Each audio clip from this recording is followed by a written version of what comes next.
크립토 시장을 면밀하게 들여다보는 시간. 안녕하세요. 오늘의 코인 진행의 권지영입니다. 다행히도 비트코인을 포함해 다수의 암호화폐들에서 조금의 반등 시그널들이 나타나고 있습니다. 하지만 완연한 상승 추세로의 전환이라기보다는 단순한 기술적인 되돌림이다, 이런 얘기들이 많이 나타나고 있는데요. 이번 한 주는 계속해서 변수들이 도사리고 있죠. 이 변수를 우리가 어떻게 조금은 안정적으로 지나갈 수 있을 것인가, 전문가님과 얘기 꼼꼼히 나눠볼 예정이니까요. 끝까지 집중해 주시기 바랍니다. 일단 간밤에 마감됐던 뉴욕 증시 상황부터 살펴보도록 하겠습니다. 뉴욕 증시 3대 지수, 애매한 고용 지표가 나오면서 뚜렷한 방향성을 찾지 못한 채로 혼조 흐름을 보이면서 장 마쳤습니다. 다우 지수 0.62% 하락했고요. S&P 500 지수는 0.24% 하락했는데 나스닥 지수에 모처럼 매수세가 유입된 모습이었죠. 소폭 반등하면서 기술주들이 다시 한번 힘을 내주는 듯한 모습이었습니다. 발표된 고용 데이터, 그렇다면 어떤 부분이 애매했을까요? 이 비농업 부문의 고용이 전월 대비해서 6만 4천 개 증가했습니다. 시장의 예상치가 4만 개 증가였기 때문에 이 데이터로만 놓고 본다면 견조한 고용이다, 미국 경제 괜찮은 거 아니냐라고도 생각할 수 있겠죠. 그런데 반대로 실업률이 4.6%로 4년 만에 최고 수준을 기록하면서 이 노동시장의 둔화를 드러내기도 했습니다. 이렇게 양방향성을 모두 보여주는 고용 데이터가 나왔기 때문에 이 연준의 금리나 명분이 뚜렷하지 않다는 점에서 이 시장은 경계감을 풀지 않은 채로 주 후반에 나올 경제 지표들을 조금 더 주시하고 있는 듯한 모습입니다. 그럼 우리 시장에는 어떤 얘기들 나오고 있는지 이제 헤드라인 통해서 만나보도록 하겠습니다. 자, 밤사이에 나타나고 있는 비트코인의 회복 흐름부터, 그리고 알트단에서는 도지코인 얘기 같이 한번 짚어보려고 합니다. 첫 번째 내용 열어보시죠. 자, 증시에서는 이 엇갈린 고용 지표가 방향키 역할을 하지는 못했지만 그래도 암호화폐 시장에서는 소폭 반등의 계기로 작용하는 듯한 모습이었습니다.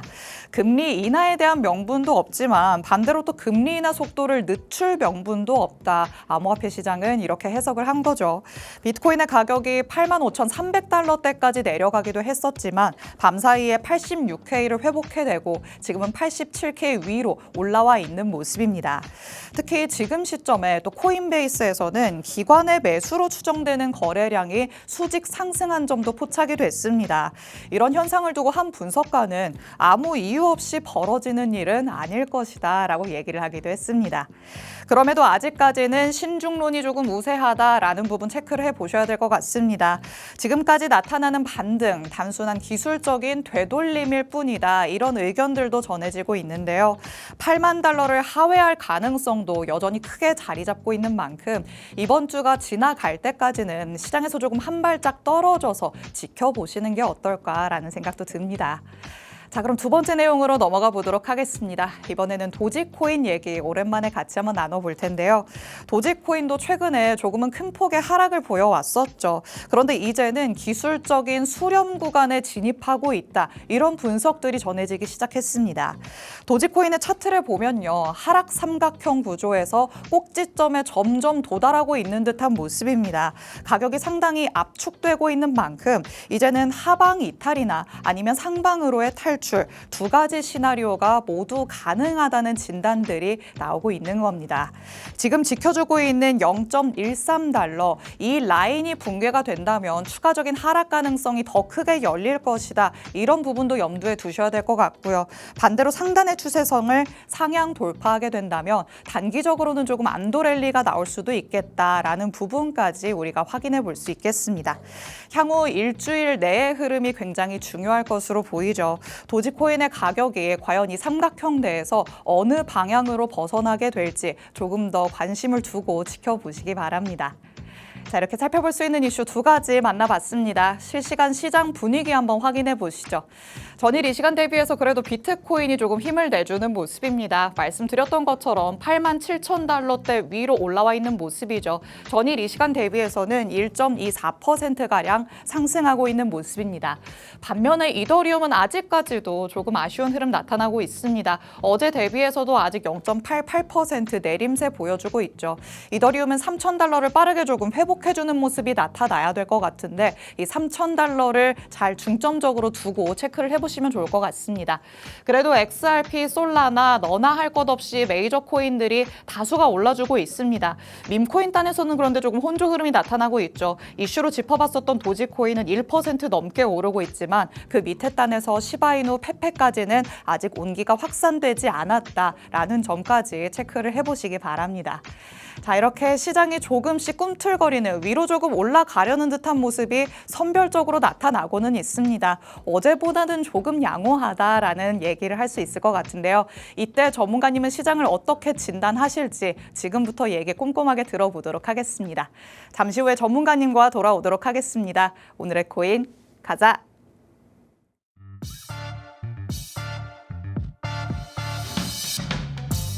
수요일 오늘의 코인 본격적으로 출발해 보도록 하겠습니다.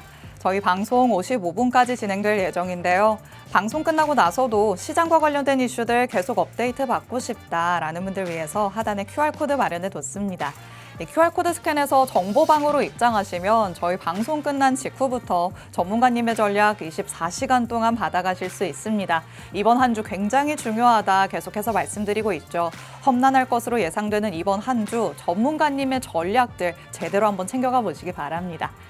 자, 그럼 오늘 저와 함께할 전문가님 이제 모셔보도록 하겠습니다. 오늘 정진영 전문가님과 함께합니다. 전문가님 어서 오세요. 네, 안녕하세요. 인사부터 해주실게요. 네, 안녕하세요. 저 시그널드림 이제 센터장으로 있는 이제 리스크 관리자 정진영 전문가라고 합니다. 최근에 이제 비트코인이 좀 많이 빠지면서 이제 그 좀 소주를 많이 땡기는 그런 날이 많았습니다. 그래서 일단 우리가 어떻게 이 시장을 대응을 하고 앞으로 커질 수 있는 이 시장을 우리가 어떤 관점으로 대응을 해야 될지 제가 상세하게 한 번 더 설명을 드리겠습니다. 네, 시장 흐름이 조금 갑갑하다 보니까 우리 전문가님도 약간씩 초췌해져 가는 것 같다라는 생각도 드는데요. 그만큼 고심이 깊다라는 얘기가 되겠죠. 시장을 누구보다도 면밀하게 들여다보고 있으신 전문가님이시기 때문에 전문가님은 시장 어떻게 바라보고 있으신지 지금부터 하나씩 얘기 들어보도록 하겠습니다.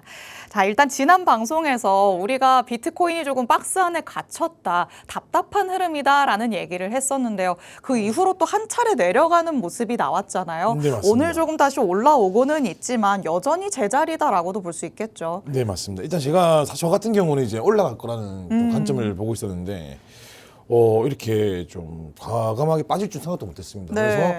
그래서 제가 그때 말씀드렸던 것처럼 이제 89K가 이렇게 깨지면서 사실은 솔직히 말씀을 드리면 지금은 좀 상승하기에는 어떤 재료가 필요하다. 그 재료가 뭐 금리가 인하됐지만 뭐 올라가지 못했고. 그렇죠. 단장적으로는 이제 상승을 이렇게 할 수 있는 재료가 부족하다, 없다라고 지금은 판단이 되는 부분이고요. 네. 그리고 이렇게 상승을 줬던 거는 사실 이제 뭐 찌라시죠. 그러니까 내부자들이 이제 뭐 매수가 들어가고 있다. 이제 뭐 이제 롱 포지션으로 이제 몰래 이제 매수가 들어갔다. 뭐 700억 정도 마이너스다. 이런 관점 때문에 또 올랐다라고 보는 사람도 많습니다. 네. 그래서 현재는 좀 이렇게 좀 상승 구간은 아니다. 우리가 지금은 좀 현금을 보유하고 있는 게 맞다라고 말씀드리고 싶고요. 네. 그리고 제가 계속 말씀드리는 게 금은 오르고 있어요. 그리고 이 나스닥이랑 이 비트코인이랑 같이 움직이면 안 될 것 같습니다. 그래서 이 디커플링, 예전처럼 디커플링이 일어나면서 나스닥은 떨어지더라도 비트코인이 방어하는 모습을 보여줘야지만 앞으로는 이제 좀 전환점이다라는 평가를 할 수 있다라고 말씀을 좀 드리고 싶어요. 우리가 시장을 진단함에 있어서 어떤 부분들을 조금 체크해 봐야 되는지 개괄적으로 말씀을 해주셨습니다. 그럼 디테일하게 하나씩 얘기를 다시 한번 나눠보도록 하시죠. 일단 금리와 관련해서 얘기를 나눠봐야 될 것 같습니다. 일단 우리가 굉장히 목 빠지게 기다렸었던 건 12월에 FOMC였는데 의외로 굉장히 조용하게 지나가는 듯한 모습이죠. 우리가 바라는 금리 인하가 일어났음에도 이제는 일본 금리 인상에 조금 더 초점을 두고 있는 게 아닌가라는 생각이 들어요. 우리는 그럼 여기에 대해서는 어떻게 대응을 해야 될까요? 일단 제가 저번 주에도 사실 엔캐리 트레이더라는 걸 청산에 대해서 말씀을 드렸습니다. 그래서 결국에는 일본 같은 경우는 금리를 인상할 확률이 없습니다. 그렇죠. 그 지금 우리가 이 글로벌 금리를 봐야 되는 부분이 이제는 솔직히 왜 이게 중요하냐, 미국 말을 믿을 수가 없다는 거거든요. 그러니까 미국에서는 뭐 금리 인하가 되고 경제가 좋았다라고 했다가 혼잡했다 말씀하신 것처럼 뭐 경제가 괜찮아지고 있다. 또 다음 달에는 경제가 힘들다. 이런 말들이 그쵸. 많이 오가고 있습니다. 그래서 그러면 우리가 어떤 식으로 접근해야 될까? 그러면은 이게 뭐 유럽이라든지 영국이라든지 일본 어떤 식으로 할까? 지금 현재 미국은 금리 인하를 했지만 2026년, 2027년 금리 딱 한 번씩 인하시키겠다라는 게 연준의 이제 그런 내용이고요. 네. 일단 제가 봤을 때는 이제 뭐 케빈 헤셋이라든지 이제 의장이 바뀌었을 때는 어떻게 갈지 모르겠습니다. 근데 지금 이제 파월 의장님 같은 경우는 금리를 내가 이제 속도 조절하고 있는 거예요. 인하했지만 내가 상황 보고 진행하겠다라고 했고 유럽은 2% 동결했습니다. 그리고 영국은 미국과 동일하게 이렇게 좀 금리를 좀 인하했고요. 일본 같은 경우는 일단 12월 19일인가 아마 18일 날 금리 발표가 있는 걸로 알고 있어요. 네, 이번 주 금요일이죠. 네네. 그래서 아마 0.75까지는 올라가지 않을까. 왜냐하면 일본 같은 경우는 저금리 나라고 그리고 금리를 올려야지만 엔화가 강세되기 때문에 아무래도 네. 내수 경제적인 부분에서도 좀 이득이 있다. 그래서 일본 같은 경우는 금리를 올릴 확률이 굉장히 높다고 평가됩니다. 그러면 우리가 금리가 이제 올라가 버리면 이제 그 엔화 싸게 우리가 저금리로 우리가 엔화를 사가지고 투자하는 사람들이 그냥 청산해 버리는 거예요. 왜냐하면 이제 우리 나라들은 외환거래를 하잖아요. 그쵸. 이제 메리트가 없는 거예요. 달러가 떨어지고 엔화 올라가 버리면 굳이 내가 이거 들고 갈 이유가 있을까? 이런 개념이 엔캐리 트레이더 청산이거든요. 일단 우리가 받는 거는 일본이 얼마나 금리를 올릴 것이냐가 좀 우리가 좀 관심 있게 봐야 된다는 말씀을 좀 드리고 싶습니다. 네, 일단 결국에는 이번 주에 우리가 가장 주시해야 할 부분은 BOJ의 금리 인상이 될 것 같습니다. 금리를 어느 정도의 폭까지 올리느냐 이 부분도 관건이 될 것 같고요. 그리고 연준이 FOMC를 진행할 때 우리가 항상 말하는 게 있죠. 그 다음에 어떤 기조를 가져가는지 뉘앙스를 체크해 봐야 된다라는 건데 일본도 지금 마찬가지일 것 같습니다. 그 다음에도 인상 기조를 계속해서 이어갈 것인지 이런 스탠스를 보이는지까지 여러분이 꼭 체크를 하시면서 일단은 지금 현금 확보를 하는 전략들 챙겨가 보셔야 될 것 같습니다. 그리고 앞서서 또 나스닥 지수와의 조금은 디커플링 현상이 나타나야 된다라는 얘기를 했었죠. 여태까지는 우리 시장이 조금은 독자적인 행보를 보여왔기 때문에 이런 데에서 비롯되는 메리트가 있었습니다. 하지만 지금은 커플링되는 현상이 나타나고 있어서 매력을 찾지 못한다라고도 볼 수 있을 것 같은데요. 간밤에 뉴욕 증시만 보더라도 나스닥 지수가 조금 힘을 내주는 모습이었기 때문에 우리 시장도 올랐다 이런 얘기가 있더라고요. 아, 네, 맞습니다. 제가 어제 같은 경우는 나스닥이 좀 지지해 줬고요. 제가 사실 최근에 이제 뭐 새벽 4시 정도에 잠을 자요 항상. 그래서 네. 왜 그러냐면 너무 비트코인이 나스닥이 똑같이 움직여요. 근데 나스닥은 예전에 우리가 2022년도 3년도 때는 나스닥이 하락을 하더라도 비트코인이 좀 지켜줬단 말이에요. 그렇죠. 근데 지금은 나스닥이 더 힘이 좋아요. 그래서 이제 제가 뭐 뒤 화면에도 이제 제가 만화로 이제 일부러 좀 표현하기 쉬워서 만들어놨는데 네. 나스닥이 1이 빠지면 비트는 3을 빠지는 겁니다. 그만큼 이제는 이제 제가 요 보시면 체크해놓은 부분들이 최근에 나스닥이랑 이제 비트코인과 상승을 했지만 비트코인 훨씬 더 많이 빠진다라는 거를 좀 보여주는 그런 걸로 제가 만들어놨는데 네. 지금 우리가 봤을 때는 다만 그런 것 같아요. 저는 솔직히 코인 시장이 커질 거라고 생각하는 부분인데 나스닥과 비트코인이 무조건 디커플링이 발생이 돼야 되는 부분이고 금이 조정돼야 됩니다. 근데 제가 우리 또 투자자분들에게 말씀드리고 싶은 거는 나스닥과 이제 금은 최고점을 찍었습니다. 분명적으로 이 자금이라는 거는 순환매가 돌 거기 때문에 이런 크립토 시장에다가 자금이 무조건 들어올 거다. 좀 이렇게 좀 말씀을 드리고 싶은데요. 네. 근데 이게 얼마큼 빠져서 반등이 나올지는 우리가 그런 거를 분석해서 우리가 접근해야 된다는 말씀을 좀 드리고 싶네요. 네, 말씀해 주신 것처럼 귀여운 만화 그림을 가져오셨기 때문에 슬라이드 한번 넘겨주시면 좋을 것 같아요. 네네네. 여기에서 잘 드러날 것 같죠.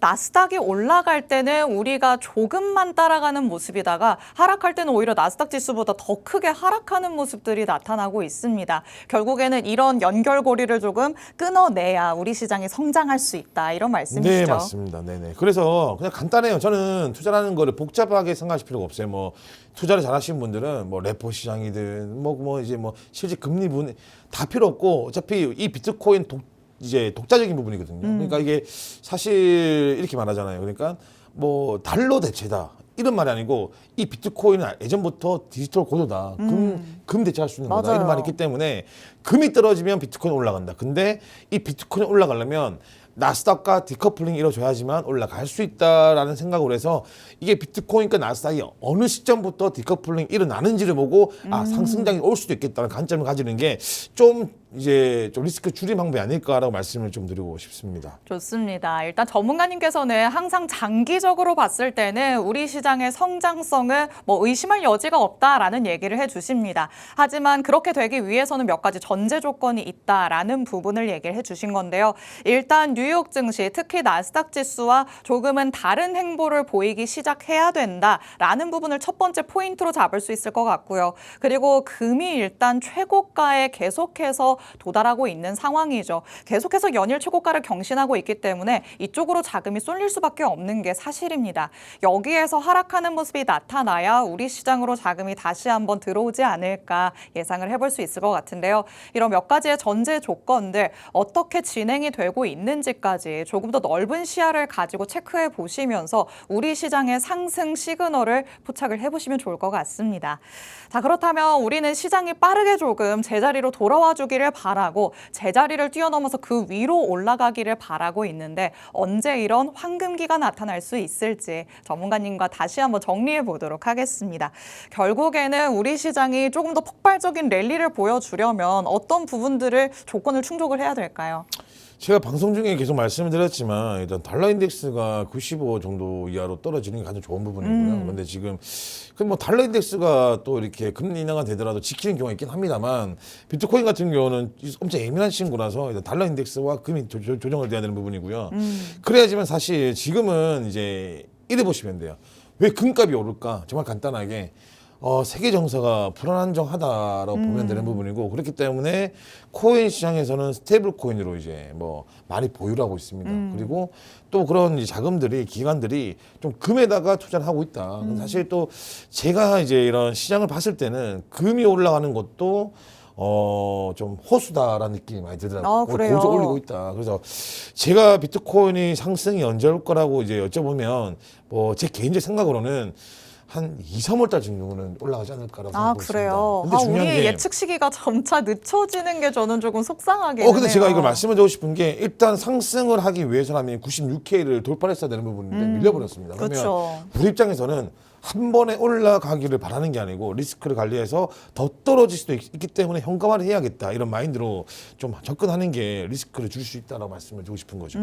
좋습니다. 자, 일단은 달러 인덱스의 중요성도 항상 말씀을 해주십니다. 달러 인덱스가 어느 정도 95 밑으로 하락하는 모습이 나타나야지만 우리 시장이 힘을 낼 것이다라는 부분 다시 한번 짚어봤고요. 금과 관련해서도 다시 한번 강조를 하셨죠. 전문가님이 강조하시는 부분들에는 다 그만한 이유가 있다라고 말씀을 드리고 싶습니다. 거시경제 이런 거 나는 하나도 안 보고 차트만 볼 거야 고집하시는 분들도 있으실 것 같은데요.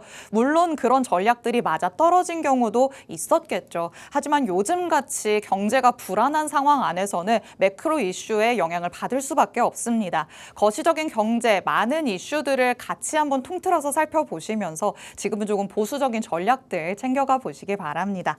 자, 그렇다면 우리 시장을 움직이는 보이지 않는 손들은 어떤 게 있는지 이제 마지막으로 한번 짚어보도록 하겠습니다. 결국에 지금 나타나고 있는 것들은 뭐 금리가 될 수도 있을 것 같고요. 일단 시장에 조금 더 자금이 들어와야 되지 않을까 이런 생각도 들어요. 저는 좀 이렇게 생각을 하고 있습니다. 지금은 크립토 시장은 사실은요. 이건 저 뭐 개인적인 생각이라고 말씀을 드리는데 네. 트럼프 대통령이 취임되면서 갑작스레 급등이 나왔잖아요. 네. 그러면 지금은 이제 그 기관들, 이제 고래들, 쉽게 말해서 이게 ETF 자금들도 계속 유입이 돼야 되는데 유입됐다가 다음날에 이제 유출됐다가 반복하고 있는 부분이에요. 하루하루 그래서 다르더라고요. 네, 맞습니다. 우리가 봤을 때는 지금은 이제 우리가 뭐 건물을 지을 때 단단하게 지어야 되는 부분이잖아요. 근데 갑작스럽게 우리가 부실공사 되었기 때문에 야, 이거 조만간에 무너질 것 같으니까 한번 무너뜨리자. 그리고 다시 이제 시공을 해서 재건축을 하자. 이런 느낌이 맞습니다. 왜냐하면 뭐 금리적인 부분에도 사실 인하가 됐어요. 그 나스닥이랑 특히 우리 하필이면 우리 코스피도 오르는데 비트코인 빠지고 있는 거예요. 그리고 유동성 자체도 사실은 거래량이 안 됩니다. 그 자금들이 계속적으로 스테이블 코인으로 유지를 하는 거예요. 네. 근데 이 스테이블 코인이 가격이 올라가다 보니까 굳이 내가 투자를 해야 되냐라는 심리가 커진 것 같고 수급적인 부분에도 선물 시장이 너무 커졌어요, 지금. 이게 현물 시장과 선물 시장이 반반으로 성장해내는 부분인데 지금 선물 시장이 10배가 크다 보니까 계속 비트코인으로만 뭔가를 만들어가는 그런 느낌이다. 이렇게 전 그래서 사실은 이게 우리가 이제 봐야 되는 부분들은 특히 이제 현물 시장도 커야 되기 때문에 네. 아무래도 우리가 이런 시장이 한번 되돌림을 주고 반등이 나와야지만 좀 튼튼한 좀 시장이 만들어지지 않을까라고 생각하기 때문에 좀 우리 입장에서는 좀 기다려야 된다라고 말씀을 좀 드리고 싶습니다. 이 건물을 지어 올리는 것에 비유를 해주시니까 이해가 쏙쏙 되는 듯한 느낌이었습니다. 지금 거래량이 동반되지 않은 채로 잠깐의 상승이 일어나는 건 부실 공사가 이뤄지고 있다. 이렇게도 해석을 해볼 수 있겠죠. 그렇다면 시장 참여자들은 불안감을 계속해서 가져갈 수밖에 없습니다. 밑으로 다시 한번 쭉 빠졌다가 그때부터 계단식 상승이 나타난다면 이때서야 진짜 탄탄한 상승이 일어나는 거겠구나라고 생각을 하시면 어떨까라는 생각도 듭니다. 자, 그렇다면 시장 안으로 한번 들어가서 진짜 가격적인 흐름들은 어떻게 나타나고 있는지 꼼꼼하게 체크해 보도록 하겠습니다. 자, 일단 비트코인부터 같이 한번 살펴보도록 하시죠. 지금 단기적인 반등이 나타난다 이런 얘기들이 나오는데 어떻게 부실공사일까요?